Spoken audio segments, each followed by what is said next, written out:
aqui no Revista da Cidade. Primeira quarta-feira de todo mês é dia de Cidadania Consciente.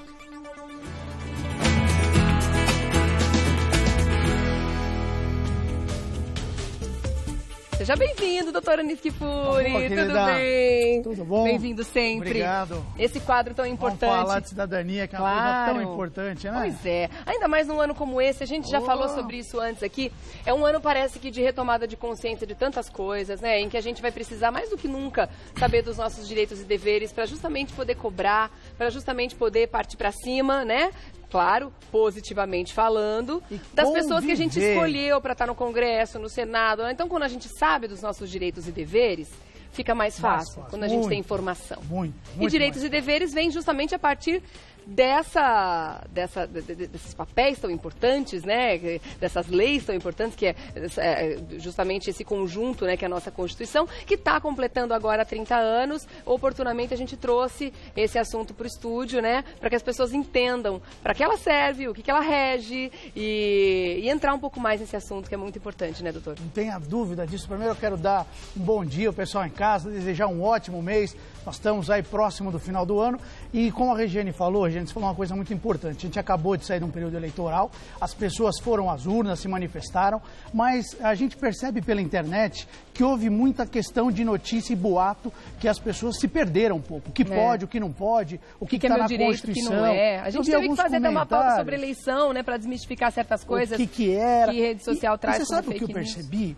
Teve muita gente escrevendo nas redes sociais coisas absurdas, dizendo assim que ia mudar cláusulas pétreas, que não pode, que o presidente ia fazer. Então, assim, é importante hoje essa pauta nossa de cidadania para que as pessoas possam compreender o que de fato pode, o que não pode, o que diz a Constituição. Então, assim, vamos medir hoje como está a sua cidadania no que tange a Constituição Federal, que esse ano no Brasil faz 30 anos. A Constituição do dia 5 de outubro de 1988. Né? Fazendo 30 anos aí, uma balzaquiana, podemos dizer assim, né? E essa é uma Constituição, se eu não me engano, ela é a quinta, não, oitava, não me lembro agora. Não, nós temos a Constituição de 1824, acho 1891, que é oitava, né?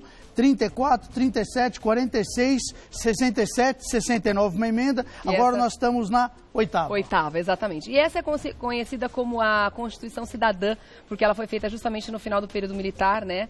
E que trouxe pra gente aí a luz de uma série de direitos que a gente até então não tinha, né? Então a gente tem na Constituição 88 a Constituição Cidadã. Tem tudo a ver com cidadania consciente, hein? Exatamente. Muito bom. Vamos começar com as perguntas então do pessoal das ruas? Depois a gente vai lá pro Instagram comentar com você comentando com a gente também, o que você entende sobre o que é Constituição, tá bom? A primeira pergunta que a gente fez lá na rua pro pessoal é o seguinte: como você acha que a Constituição afeta o seu dia a dia? Vamos ouvir as respostas? Veja aí. Eu acho que ela afeta especialmente quando a gente fala do 5º artigo dos direitos individuais, né? Direitos e deveres. A Constituição brasileira, ela deve ter influência basicamente sobre todas as ações e tudo que acontece no país, né? Acredito na questão da liberdade de expressão, já que ela garante a todas as pessoas que é um direito fundamental. Muito bacana. E aí, o pessoal está consciente? Olha, pessoal, muito bom, nota 10. Cidadãos conscientes. Cidadãos conscientes. Que bom. Isso é bonito de ver, mas a Constituição é muito mais do que isso. Ela é ampla demais. As pessoas guardam muito o artigo 5º, que é um artigo muito importante, que fala dos direitos e garantias, mas a Constituição regula toda a nossa vida. Meio ambiente, direito ao empreendedorismo, como funciona a polícia, como que funciona o Congresso, tudo está na Constituição. Todas as leis brasileiras estão sujeitas a observar a Constituição Federal. Então, a Constituição Federal, que é de 88, ela é a norma maior do país. Todos os códigos que você vê, tudo é ligado à Constituição. O que violar a Constituição não tem validade no nosso ordenamento jurídico. Portanto, é importante que você leia a Constituição, está lá no site, pesquisa na internet, você consegue ler no site do planalto.gov.br. Se você pesquisar a Constituição Federal, ela tem lá atualizada. É importante que você leia ela. São 250 artigos, mas lá regula tudo.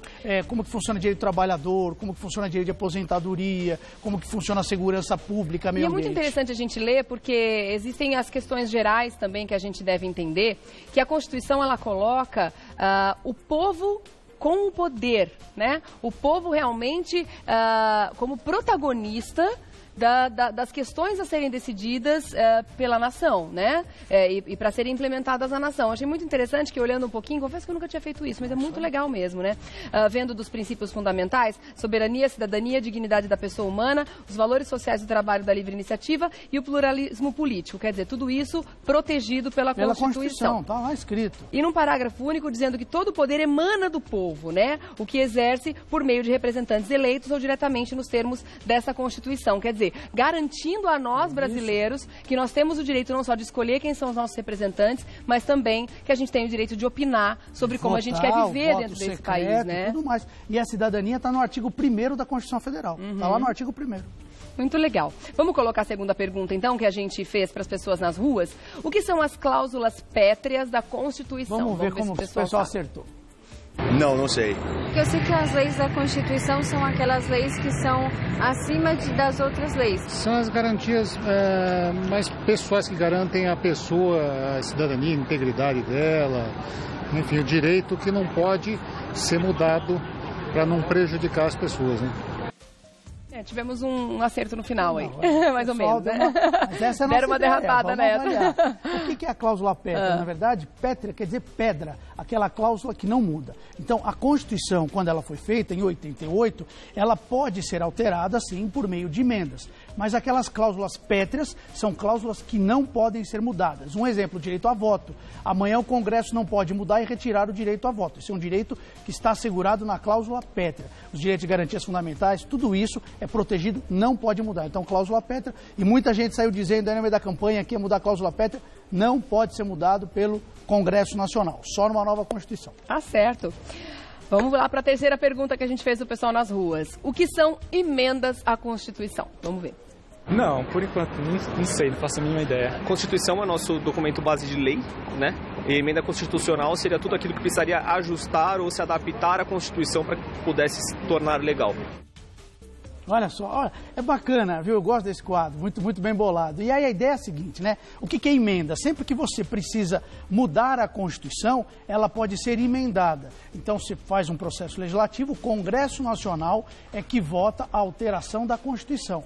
Então, veja, não é o presidente que muda a Constituição Federal, só o Congresso Nacional, e aí se faz uma emenda constitucional. Então, não é para ele alterar, não é para ele regulamentar as questões da Constituição, é para alterar a Constituição, se faz por meio de emenda constitucional. Tá certo. Mais uma pergunta que a gente fez para a galera da rua. Quem pode promover mudança na Constituição? Vamos ver as respostas aí. Não sei.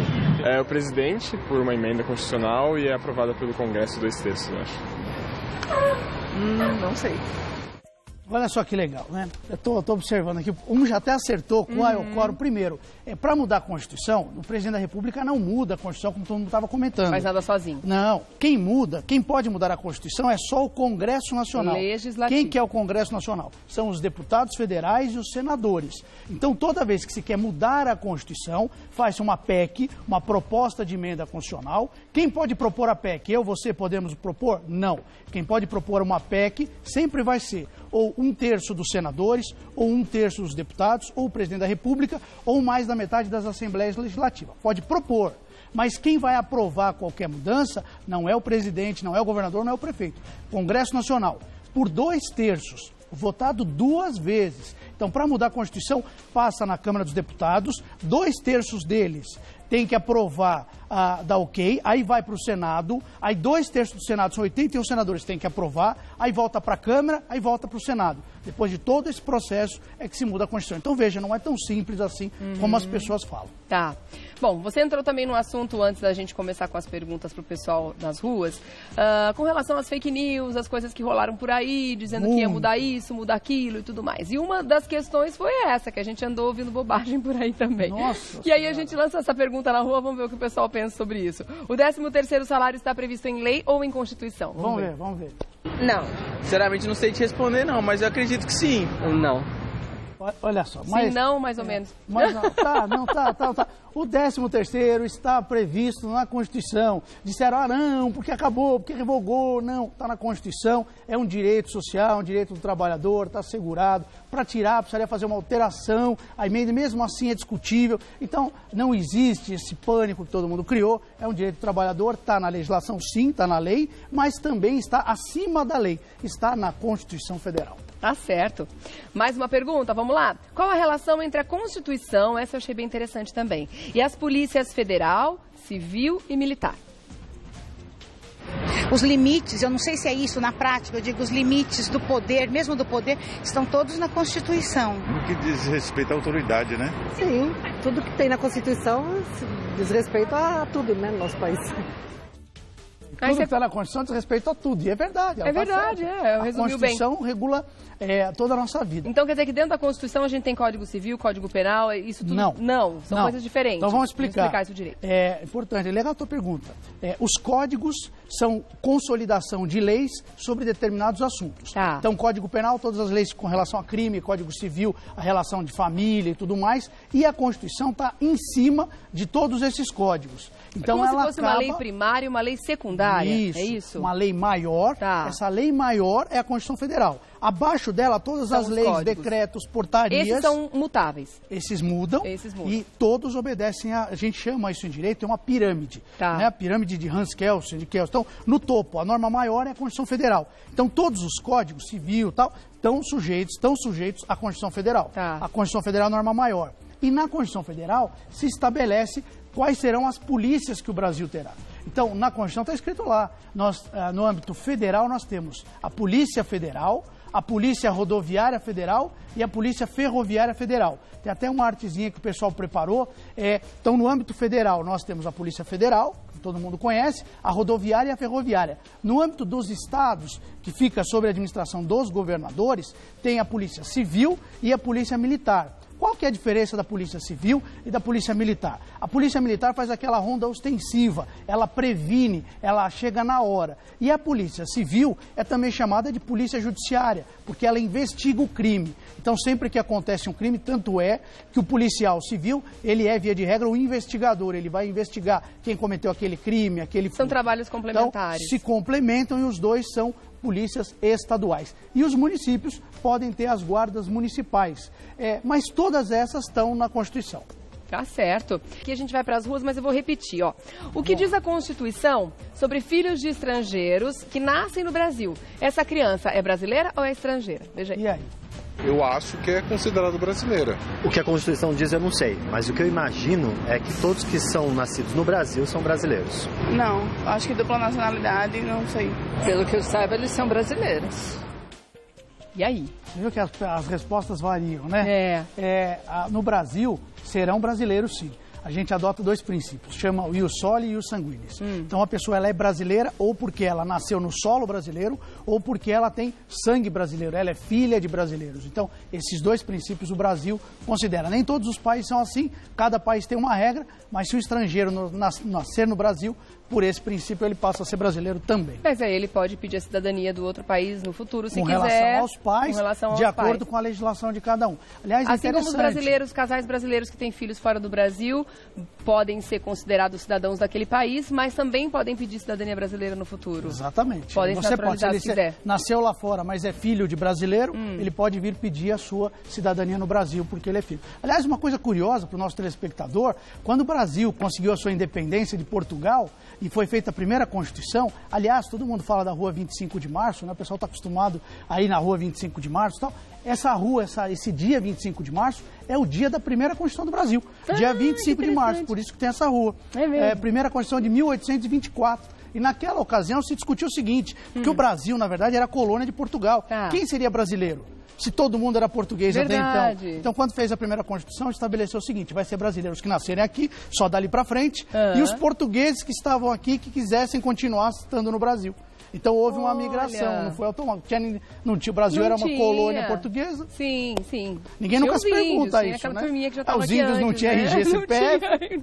Não tinha como legalizar essa turma. Aí tinha que trazer ele, criou-se o Brasil, não existiu o Brasil como país. A hora que cria o Brasil é independente, faz a primeira Constituição, quem vai ser brasileiro? Os portugueses, os índios, aqueles que estiverem aqui, passaram a ser os primeiros brasileiros oficialmente. Que interessante, muito legal. Bom, agora tenho perguntas para você, para a gente continuar nesse assunto. Eu queria saber se a Constituição também estabelece a questão dos ministros, quantos ministros do Supremo, não só quem são, mas quantos são. O que a Constituição diz sobre isso? A Constituição fala, sim, Então, o Supremo STF, o Supremo Tribunal Federal, que é a instância maior do Poder Judiciário. Então, o Brasil ele tem 3 poderes, um que faz as leis, que é o Congresso, o outro que executa as leis, que é o Executivo, que é o Presidente da República, e o outro que julga as leis, que é o STF, para todo mundo entender. O STF ele é composto por 11 ministros. Esses 11 ministros são nomeados pelo Presidente da República, são sabatinados pelo Legislativo, pelo Senado. Se aprovados, eles são investidos como ministros. São ministros vitalícios. Eles não têm um mandato. O presidente tem um mandato de 4 anos, o senador tem um mandato de 8, os deputados têm um mandato de 4 e os ministros do STF são vitalícios. São 11 ministros, o presidente nomeia. Em outros países, tem uma composição diferente. Esse modelo é baseado no modelo norte-americano. Lá a mesma coisa acontece. Na França, por exemplo, é diferente. Uma parte é nomeada pelo presidente, outra parte é nomeada pelo Congresso. Então você tem uma composição um pouco diferente. Mas, via de regra, ele é o órgão que vai julgar se todas as leis são constitucionais. Ele, em tese, é o guardião da Constituição. Tá certo. Então, ele que tem que julgar se a Constituição está sendo aplicada ou não em cada caso concreto na legislação. Agora, aquela dica bacana para a gente encerrar esse quadro que eu achei muito interessante, como sempre, né? Quanto mais consciente, mais cidadania a gente consegue exercer. A partir do ano que vem a gente vai ter novas pessoas, as pessoas que a gente escolheu lá nas urnas, para poder cobrar, né? Tem uma renovação muito grande no Congresso acontecendo, no Senado também. Como é que a gente pode ficar em cima dessas pessoas, desses congressistas, desses senadores, desses deputados, para que a gente faça valer os nossos direitos e para que a gente, de repente, sugira novas situações, aquela cobrança que a gente tem que ter. Tudo bem, a gente não está lá para votar, mas a gente pode dar as nossas ideias do que a gente acha importante, do que a gente acha que é essencial para a nossa vida em comunidade, para que chegue até lá. Como é que existe essa comunicação entre o eleitorado e os políticos que agora vão exercer os nossos direitos? Então vamos explicar, aliás, gostei da tua pergunta, vamos explicar isso daqui. Na verdade, quem decide tudo no país, via de regra, é o Congresso Nacional. Nós temos uma democracia representativa. O que isso quer dizer? Você não vota todo dia a lei. Você vota em uma pessoa e esse deputado e esse senador é que vai fazer as leis pela gente. Por isso que durante as eleições a gente falou tanto sobre a importância de um voto consciente também para o Congresso, também para o Senado, porque são eles que vão estar ali defendendo a gente. Porque quem faz lei, Regina, é importante, às vezes as pessoas não têm essa noção. Quem faz lei é só o Congresso. O presidente, no máximo, faz a medida provisória, que depois é aprovada ou reprovada pelo Congresso. Então, se houver alguma lei no Brasil, sempre, ou se houver uma alteração na emenda constitucional no Brasil, sempre vai ser feita pelo Congresso. E o Congresso são os deputados e os senadores. Aí a Regiane fez a pergunta muito interessante, Kifuri, como que eu faço para acompanhar? 2 sites importantes para ver a atuação do seu parlamentar, senado.gov.br ou Câmara dos Deputados.gov.br, câmara.gov.br. Lá na Câmara você tem o seu deputado, pega o e-mail do deputado federal que você votou, mantém contato com ele, não impede você de falar com outros deputados, de cobrar aquilo que você entende que é necessário, porque eles nos representam. E a mesma coisa no Senado Federal. Pegue o e-mail do seu senador, o estado de São Paulo, cada estado tem 3 senadores, mas você pode falar com todos os senadores e cobrar deles as propostas que eles falaram durante a campanha. Olhar no site, ver os projetos de lei que estão sendo votados, mandar e-mail e acompanhar essa fiscalização. Tudo isso é cidadania. O presidente, o governador e o prefeito, eles executam. Então, portanto, eles vão cumprir aquilo que o Congresso determinar, que a Assembleia determinar. Você votou também para deputado estadual. Os seus deputados estaduais do seu estado, mande um e-mail para ele. Quando for lei estadual, só a Assembleia que faz. E aí você consegue fiscalizar, acompanhar e mais, tem uma dica interessante. A população, pela Constituição, também pode fazer lei. São os chamados projetos de lei de autoria popular. Nós precisamos juntar todo mundo e aí a população pode fazer um abaixo-assinado, juntar o número de assinaturas e levar ao Congresso Nacional. Legal. Viu? A gente tem, sim, o direito, né, de optar, de opinar e o dever de fiscalizar. Então, fundamental. Vamos fazer isso, né? Tivemos uma resposta aqui na nossa pergunta, o que é a Constituição. A Dil Nascimento, quero mandar um beijo para ela. Para o Estado, um conjunto de leis. A Carta Magna rege as leis com parâmetros. Tá correta, né? Muito bom. Deixa eu agradecer mais uma vez o Dr. Luiz Kifuri, professor de Direito e jornalista. Vou deixar aqui o Instagram para você acompanhar. @Anis_Kifuri. @Anis_Kfouri, e está mais do que aberto o convite, porque na primeira quarta-feira de dezembro você volta pra gente continuar falando sobre beijo a todos. cidadania Obrigado. consciente. Um beijo, Obrigada, querida. meu querido. Ótima semana. Pra viu? você também, Obrigado. viu? Até a próxima.